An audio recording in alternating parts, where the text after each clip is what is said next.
Hey, sister friends, we're going to talk about Kody Brown on Special Forces episode number 5.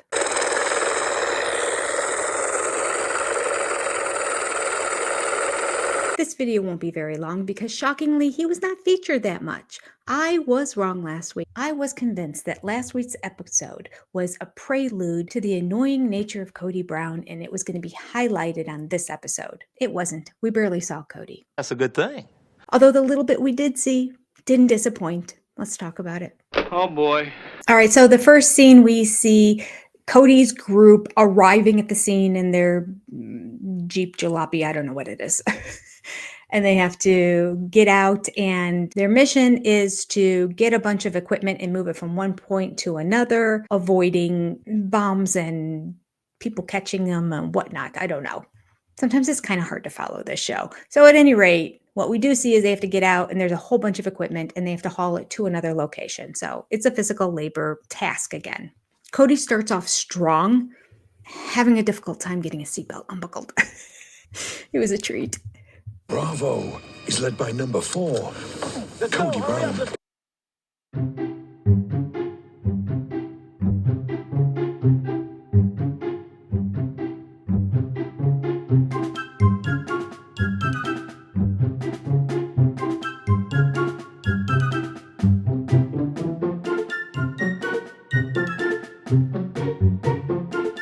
So Kody is the leader of his team. Again, he has 2 girls with him. I think the show's doing this on purpose. I think they can tell that he is a chauvinistic pig and they are just trying to play into it. And it worked. So in the interview that he did afterwards, after reflecting on everything, he first says this. He's led by number 4, Kody Brown. Let's go. Right in there. Hit it. Well, here's the thing. I don't consider myself a great leader. All right. A little insight. That's, I think, the most insight we've ever received from Kody Brown. That he would classify himself with not a negative characteristic. He didn't say it was anything negative, but he said he wasn't something that was a positive characteristic. I wouldn't consider myself a leader. He would never come out and say, I'm a follower. But I do believe there is a little bit of insight in saying, I don't consider myself to be a great leader. Now, these interviews are done much later. So I'm guessing maybe they came down on him pretty hard saying, you're a rotten leader. And with the men, because, being a real man is so important to Kody Brown. These men from the Special Forces, if they tell Kody, you're not a good leader, he has to accept it. Let's move. But good quality manhood, masculinity is taking responsibility for the job that needs to be done and doing it. Good quality masculinity. Good quality masculinity. What is good quality masculinity versus bad quality masculinity? We could almost categorize it as a gay slur, but we won't, because it's not technically a slur. He's just basically saying, if you're really a man, you'll see the job that needs to get done and you'll just do it. Pushing everybody else out along the way. I'll do it. That's Kody's idea of a real man. An asshole. How do we know that? Because that's what we get to see of him in this next scene. Watch out for the grenade. Vehicles hit. Now, I understand they make it seem very real, but it's so funny to see Kody freak out.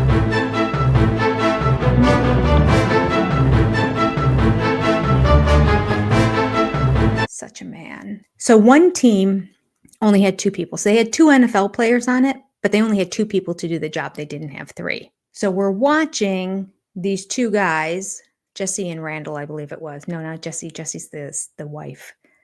Eric Decker, Randall Cobb. So they take 2 of these heavy metal boxes that they have to carry someplace else. They put one of the smaller ones on top of the big ones, and they each take a side and they're carrying it. They clearly look like they're struggling in the process of doing this, right? What we're doing on this task is testing leadership and teamwork. Here we go. 2, 3. This is the same thing Kody wants one of the girls to do. We're looking for someone who can motivate. Put this on. I can't carry it with one hand. We gotta do it together. No, leave it. No. You gotta come back for this. No, we do not. So the rest of the team can follow you, believe in you to get the job done. Leave the ladder one. Gina, I can't carry this. Here's the scene. Cody decides he's going to carry a box in one hand and carry the big heavy box in the other one. Little Gia, she's like smaller than me. Well, she's like shorter than me. I mean, she's definitely smaller than me. Little Gia has got the other side of this big heavy box, and then the other box on top of it is sliding around. So she's trying to stabilize it, but she can't because Cody's not stabilizing it on the other side, which is what the two guys did. We're going to take these two boxes together. Here we go. Cody's like, we're going to take these two boxes and I'm going to carry another one in my other hand. But that means the one on the top is sliding all around. And so he's just yelling at Gia. And she's like, we can't do this. This isn't working out. So she takes the one and just throws it. She takes the smaller one and throws it on her shoulder to carry it. And Cody flips out. I can't carry it with one hand. We got to do it together. Leave the lad alone! Gina, I can't carry this! Because he's interpreting this as now he has to take the big box and this other box himself. No, Cody, think with your brain for a second. Take one or the other. This isn't the plan that Cody had in his head. He thought it was all going to work out to have that other box on top, sliding all around. I don't know how he thought it was going to work. Like the two NFL players couldn't make it happen without them both holding on to it. But somehow Cody thought little Gia was going to be able to do it all by herself, holding that one box while carrying the bottom one too. Like it makes no sense, but this is Cody's world. Gia is none too happy. So we see an example of a good leader here. I believe Eric Decker was the leader. No, I think Randall was the leader. Randall was the leader. And as they're carrying the stuff, he's just like, let's go. 1, 2, 1. He's counting it out. Leadership and teamwork. Here we go. 2, 3. Let's keep the pace going, keeping them motivated. The guy even congratulates them as they're doing it. Good job. Come on, you two. Let's go. Good effort. Good motivating, super. We do see some scenes, if I think of it, I don't think I recorded it, but maybe I'll go back and record it if I think of it, of also Andrew, Sean Johnson's husband. He led his team. You got your team pulling out of the red. We have a drop spot. Extract on the other side of the bill. That's it. Take charge, Evan. Just buckle down. Be ready to work. Yeah. That's what I'm talking about. Leadership by example. And Team Bravo, leader Andrew East, is setting the pace. Husband and wife. Let's go finish strong, 11. Push. Bravo. You communicated, leadership was good, and you had a system in place. It was a pass. Well done. He did an amazing job. He had so much positive reinforcement and clear direction for his team. Cody's all over the place, just screaming, yelling, telling everybody what they're doing wrong. Zero leadership. Zero. Gonna say right now, though, makes me very sad is we don't see them tell him at the end, that was bad. What kind of editors are these? There's no way the guy said, good job, Cody. Let's watch some more. Without teamwork, you ain't winning anything. Motivate your team, 4. So one guy does tell Cody, motivate your team. 4 is Cody. He's number 4 on his armband. Clearly he was doing no motivating. What does Cody say to them? Good job. Keep it up. Anything motivational, he says. Keep going, ladies. I don't like how he calls them ladies. It's diminishing. He means it in a diminishing fashion. He can't call them guys. He can't see them as equal. Come on, guys, you can do it. No. His words are, keep going, ladies. And we're in the same situation that we were last time when he was carrying the stretcher and they were all supposed to be working together carrying the stretcher and he was just hightailing it and they couldn't keep up with him. Same thing. He didn't learn a thing from the whole stretcher thing.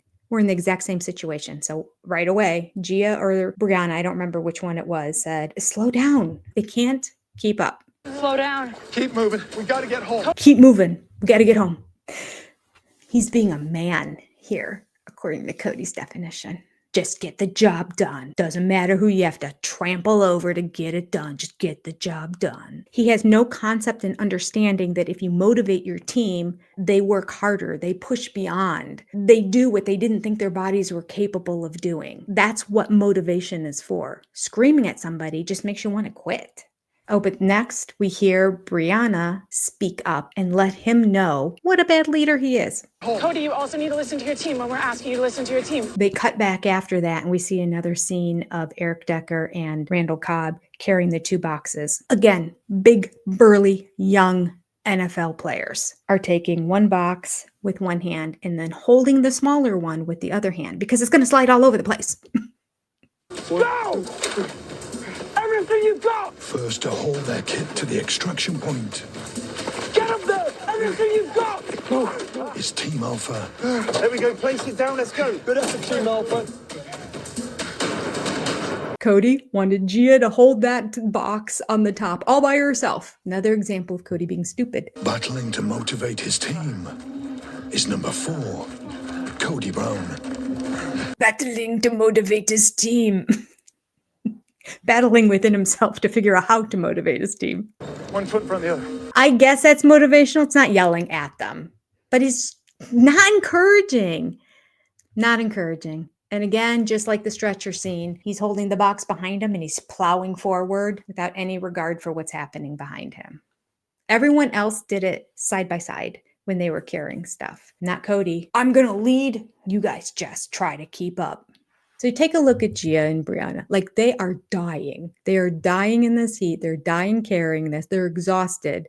And then let's watch and see what KODY does next to motivate the team. Run.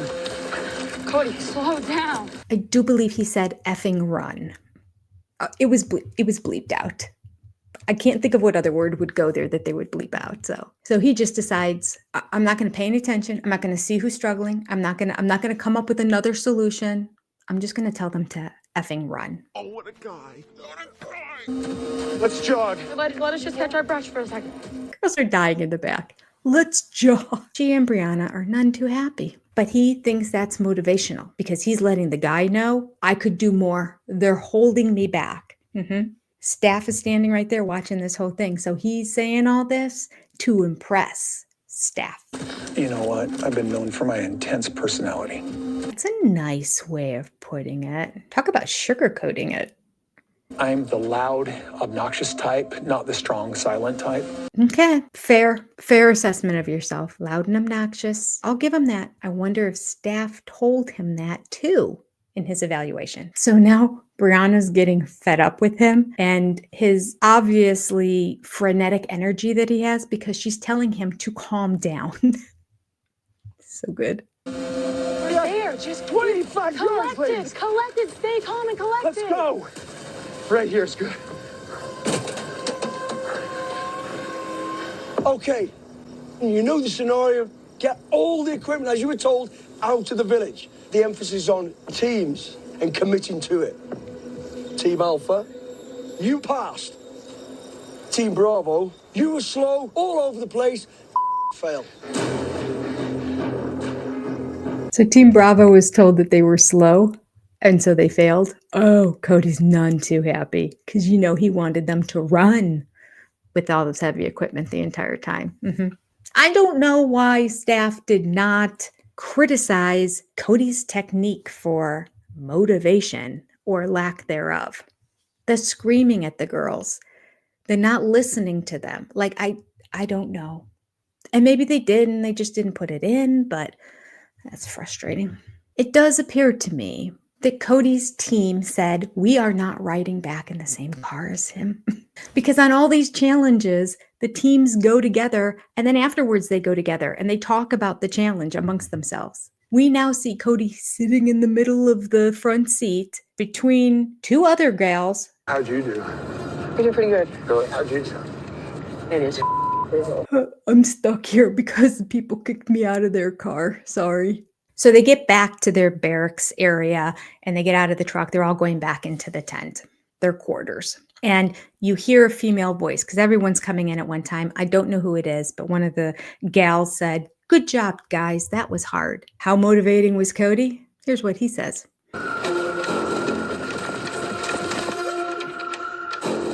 Good job, guys. That was hard. That was hard as hell. That was hard as hell. He's such a joy to be around. Okay, I'm telling you, next episode has got to have him causing them to break, or at least put some of the conversations that they're having about him, because clearly he got kicked out of his car and his two teammates said, ride home with somebody else. But we didn't see any of that. Oh, the next challenge that they have to do is stand on a platform. They're assigned a partner and they in sync are supposed to fall backwards and then go head in. Now, if you're not a diver, I don't know how this is a task you can do. In fact, one of the first ones to go was Jessie, and they all thought she broke her nose. It was all bleeding, and she's like, there's a bump, but I've always had a bump. Because if you face plant, which many of them did because they kind of over-rotated, Gia over-rotated that she did a complete circle in the air. Like, it seems like a dangerous task. Anyway, we see Gia, who was the leader of her group with KODY, tell him what to do and him just look at her and not say anything. I don't think he likes to be told by a woman what to do. What? Squeeze your ass, keep your whole body tight, and let's just do it. You will fail. 3, 2, 1, go.